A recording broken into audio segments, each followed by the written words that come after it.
A major and tragic incident has shaken the United States. On September 10, 2025, at Utah Valley University, Charlie Kirk, a key ally of Donald Trump and widely known as the face of MAGA, was fatally shot.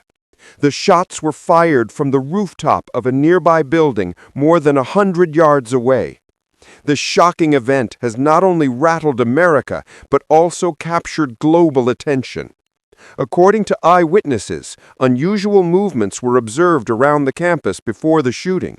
Some reported seeing a man in a suspicious position on the rooftop, and later a video emerged showing someone adjusting his cap, a gesture that many online believe was a signal giving the assassin the go-ahead.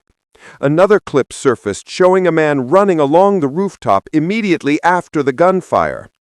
At the same time, social media began circulating footage of a man in the crowd celebrating right after the shooting.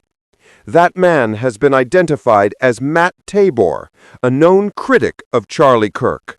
This raises disturbing questions. Who was truly behind the assassination? What exactly was being planned in Utah? And most importantly, who stands to benefit from this tragedy? The killing has spread fear and suspicion among the American public. It has also triggered intense debate about the security arrangements at the event, leaving many with growing doubts and unanswered questions.